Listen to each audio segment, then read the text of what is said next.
What's up, wild animals? I'm Melanie Vesey, and welcome to another Promotional Rescue talk show. I'm a stand-up comedian, actress, and filmmaker, and if you want to see any of my work, you can do that over at melanievesey.com, but I'm also a promotions consultant with my own business called Promotional Rescue, where I help people learn how to promote without feeling gross. And if you want to see more of what I do and who I work with, you can see that over at promotionalrescue.com. But on my talk show, what I do is I talk with my guests about their best tips and tricks. And then over on my Patreon, we talk about the best and the worst thing that's ever happened to them promoting online. And you can get that at patreon.com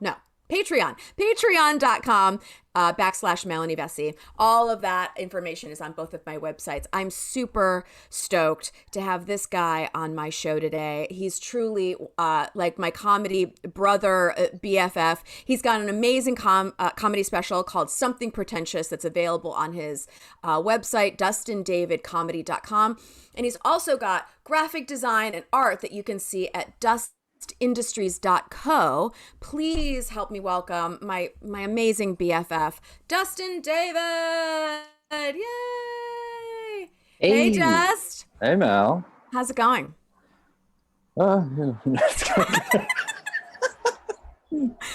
on a high note. I feel like that's how you have to say that now.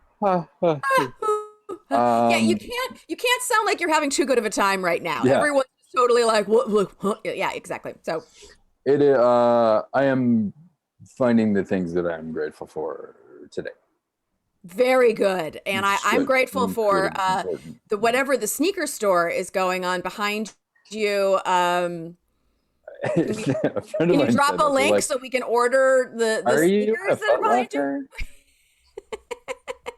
It's just a shoe rack that was like, I want to put my shoes somewhere, and saw these racks, and I was like, these are cool. And then shoe rack, baby. Here we are. Well, it's a great backdrop. And it really is on brand for you because you are all about the shoes and the sneakers and the sweatpants.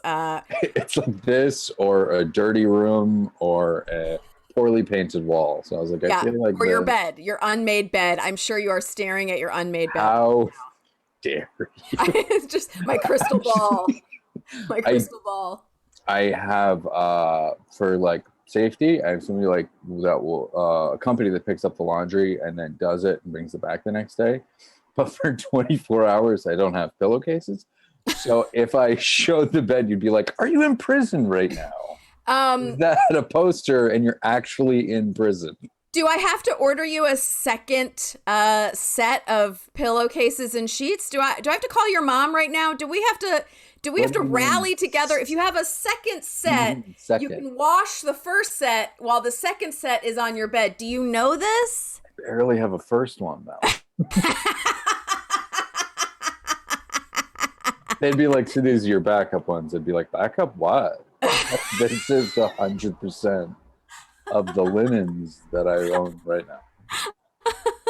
Essentially, this show has turned into sheet talk. Tidying up with Melanie and Dustin. How comics really live with Melanie and Dustin. Okay, great. So we're here to talk about your best tips and tricks for promoting. You promote all over town. You've been doing comedy a while now. And I mean, I'm sure you even have experience with promoting shows before everything was happening on social media every 5 minutes as well. So I'd love to hear about those things. And it can be anything, a mindset, an app, like a process that you use to get through those moments when you have to promote something. What is it for you? Yeah, I mean, it's definitely changed now to like when I started. Like I started doing shows and would promote on MySpace. Like I got oh my god through shows on MySpace before. Did you have like music playing on your page? What was like your hot song that you had playing on your page? Of course I did. Like it was probably She Wants Revenge, and there's probably some like goth like picture of me. Amazing. Like, people. But I don't know why. I just was like, all my friends in college were getting on Facebook, and I couldn't because I didn't have a college email. But the second that I knew that I could get on Facebook with a regular email, I was like, this is going to be the future of how people connect with each other and talk about, like, I don't know why I had that foresight. Yeah. And got on and started being in Maine, but friending people, all my friends, all of the friends that I met at their colleges, and actually started friending all the comics in Los Angeles before I moved here. Nice. And would say, it would just keep in a general way, like I'd be doing a show, I'd be like, hey, doing a show tonight. Or so people in Los Angeles would be like, oh, he's performing probably in Los Angeles. Right. So when I moved here, Even though you were in Maine, you were totally like, I was I'm doing in the shows. mix, man. I'm in the mix. Man, busy with comedy stuff. Could be anywhere as far as you know. But like when I moved here, I would know people and like knew what they were up to and where they were performing. And I'd see them So out, smart. and I'd be like, they'd be like, oh, you do comedy. Yeah, I know you through the thing, and then I know that you do comedy. So And smart. I'm I like, well, have I've been around. Where are you guys performing? I have family back in Michigan, and whenever I'm home visiting family, I do shows there. And so that's also the reason why I then did the Motor City Comedy Festival. So I was always totally like, wherever I go, I can start a fan base there. So I Yeah. would do targeted ads for whenever I would perform there. And then, kind of gave a lot of love to my Michigan people for whenever I'm performing there, or I've brought, promotional rescue workshops and stuff to them. That's so smart. So if you're in another part of, which is so amazing about right now, which is that no matter where you are, people can see you no matter where you are. However, if you do want to make that move, right, if you want to move to a part of the country that is best for you, no matter what it is, New York City, Chicago, Florida, LA, whatever, you can start planting those seeds and making friends with people in those areas and see what's going on. And gig wise, it's actually easier now because that was really before anyone could start like a Facebook group. So you can find out what the Right. prominent Facebook groups are in a certain town. Like I think I'm still friends with the Boston comedians group. That's this huge Right. network of people like in Boston. So if I was going to be there, I could find out where the shows are, who's putting the shows together. So you can kind of submit to join those groups. Like I have interest, I'm a comedian, I do these things, and Right. they usually like accept you. And it's also exciting because sometimes it's just local comedy drama, which I love. They're like, Oh my God. The LA comedy scene Facebook group, I'm just like, what is happening here? I mean, it can be a lot. It can be a lot going on in those groups sometimes. But it's also where things are happening, how you find out who's putting shows together, stuff like Yes. that. And yeah, where to go, what to do. the way, Facebook is with like targeted ads, you can get to a really specific niche of like, these are your fans. This is who's going to be in your area. These are your fans. You can do that. Right. Yes. Absolutely. And so you filmed your special back in Maine, right? And so, but you were here essentially in LA. So you then promoted it there. And then what was that experience like? So promoting in a whole other different state, essentially. Yeah, to set it up in Maine from Los Angeles was, making it very specific to the area, like the group, only inviting people and keeping it specific to like, these are people that I know. It was like friends and family. And yeah, just like making sure that they had the information that like, I am in Los Angeles now.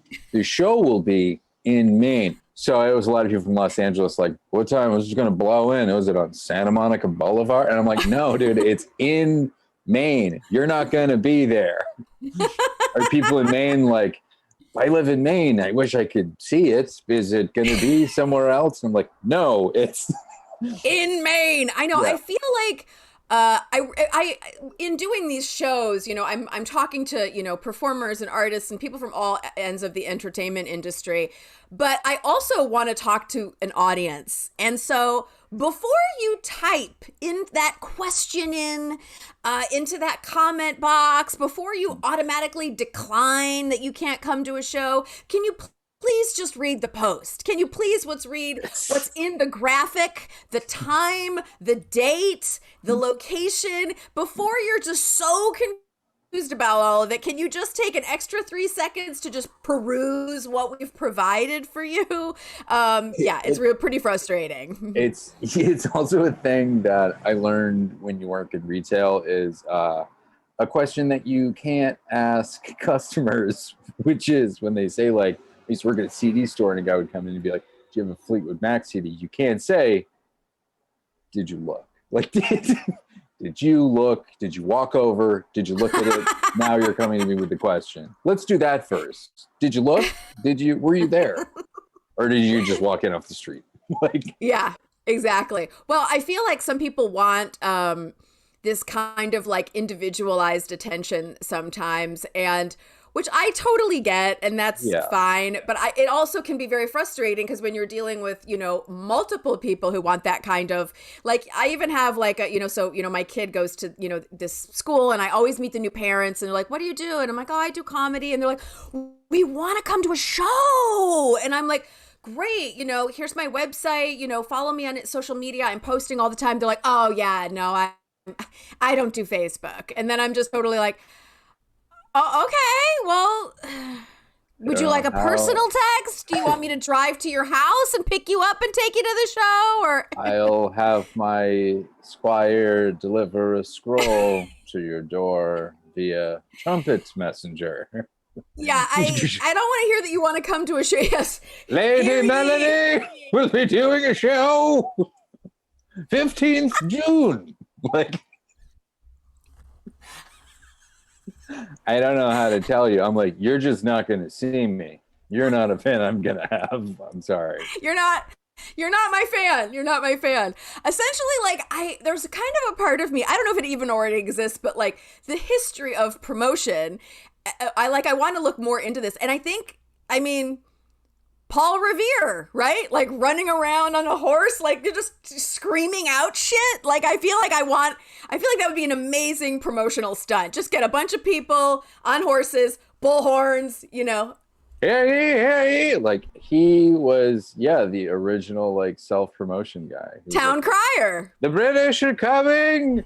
It's a 2-drink minimum in the showroom. 7 p.m. doors, 6:30. Yeah, like.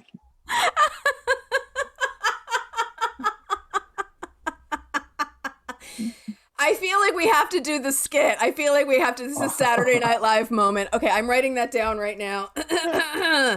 Paul Revere. Okay, SNL skit. Okay, great. Yeah, comedy.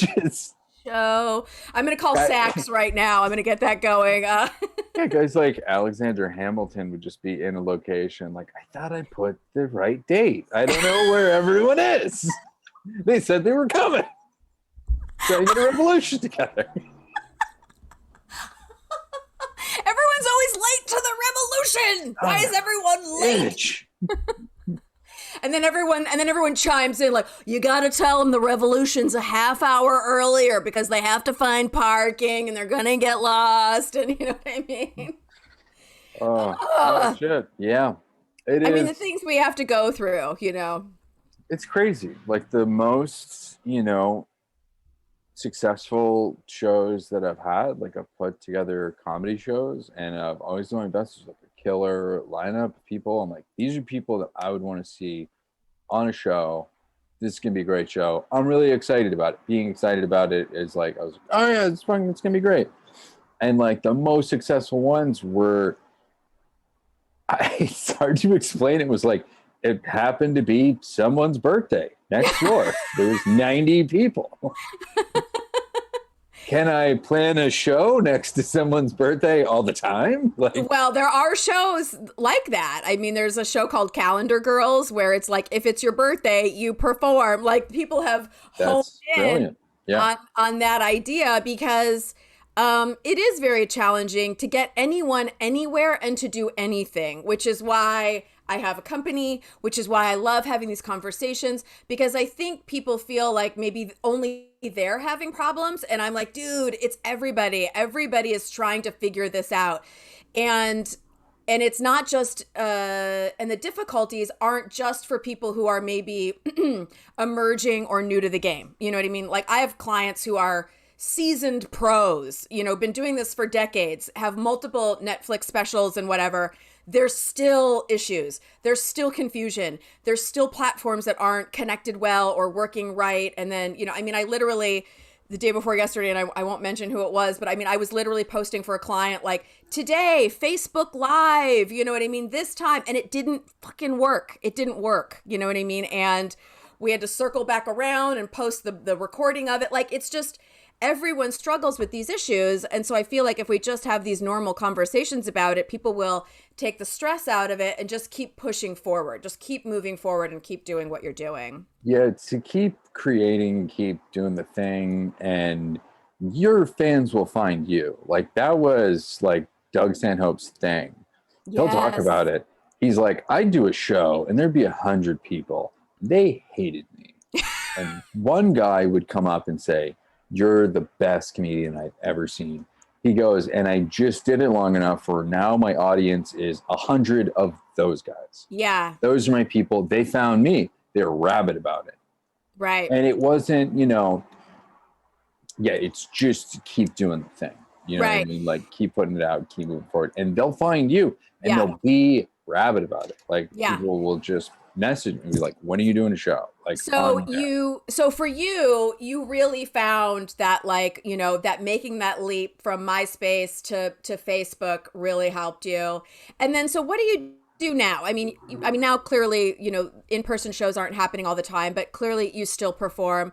What is it, you know, what's kind of maybe that one thing that you do that really helps you to you know, to kind of like push through if you need to promote something or you're facing a challenge around promoting it? Like what's that one thing that you do? You know, I pray, I meditate. I just really try to get out of my own way to find the courage within. Yes. To do it. I know we're kind of joking about that, but in a way, it's true. Like it really is. I'm like, I can't, but I need to do this to survive. Yes. Okay. So it's a necessity. It's a job. It's what we do for a job. If people want to be upset with you for doing your job, cool. You weren't a big enough fan to begin with, and that's okay. Like we can be, you know, friends in real life, but you don't need to subscribe to the stuff that I'm going to put out if you're not excited about it. Like that's okay too. Yeah. Like I think what's challenging is right now there's so much happening in the world, and I know that we all feel not right promoting sometimes, right? Because I mean, God, I mean, just terrible, terrible things happening in the world. And then there's a part of me where it's like, yeah, but I also still need to keep eating. Like I still need to run my business. I still need to, you know, do comedy and the creative things that actually helps my mental health. And so I feel like understanding when to do it. And I really do feel like, you know, I know we were kind of joking about it, but yes, kind of like finding the strength within to keep moving forward and to keep being of service to this stuff, because it is truly just who we are. It is what we do. I feel like we're in an advantageous position being in comedy and being comedians because, I mean, we get to use the platform that we do, making people laugh, to talk about things that are important. Like we get to pick about like what we're going to tell jokes about. And also, making people laugh, I feel like is a greater service to the community. Like people also need that. And it is difficult. And we do need to like move forward and do this thing, even though it's difficult for us as well. Like you know, like make people laugh. It has to be like bigger than me. Like I have to get out of my own way to be like, this is an important thing to do for the community. We're making people laugh. We're letting them get out of their own head. Like that's why I love comedy. That's why I was drawn to it in the first place. Like I was uncomfortable a lot of the time when I was watching comedy. It wasn't me. I was listening to this joke and being like, that's funny. I feel good, even temporarily, laughing at this thing. Yes, I agree with all of that. So I want to address quickly.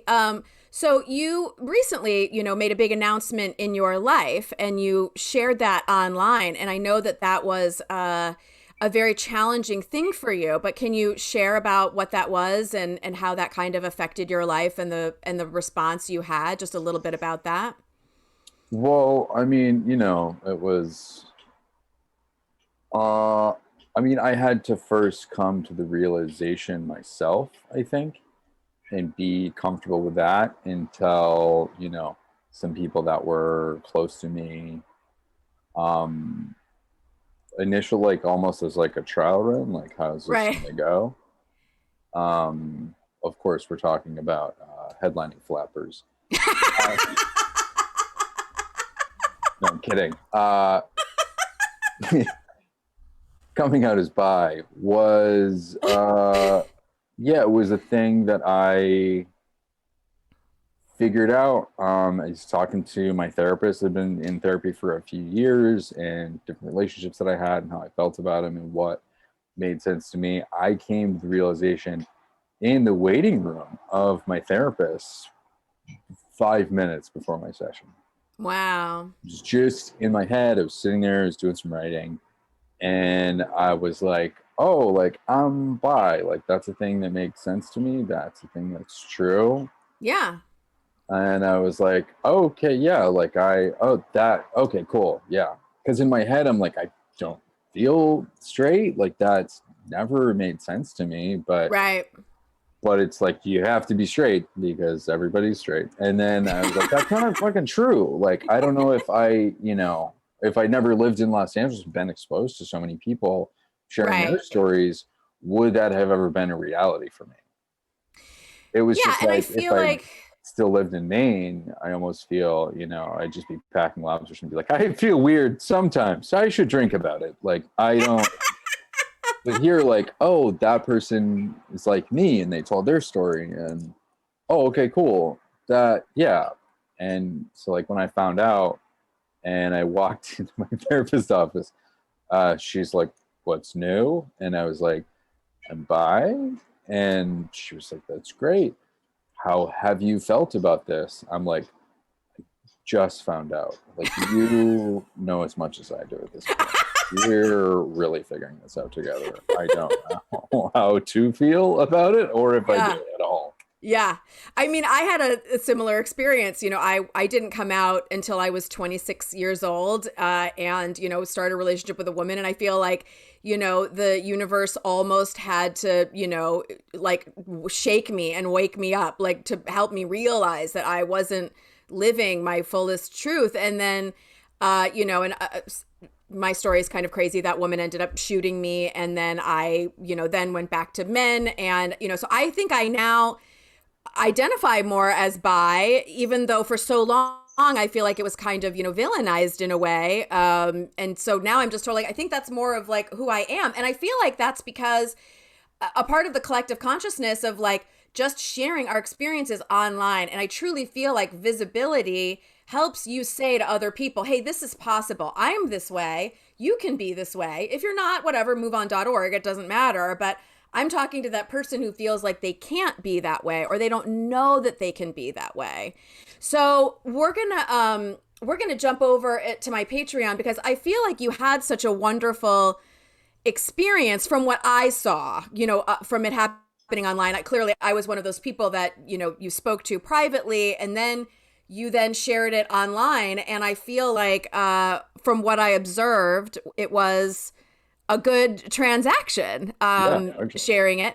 So I definitely want to hear more about that conversation and how it all went because I feel like it's so good to have these open, honest conversations about sharing ourselves authentically online. And I've discussed this with so many other interviews, guests that you can't not share about who you are online. It's like if it's just flyers or the me show or whatever, it just gets so challenging for your audience and they will definitely turn off. So great.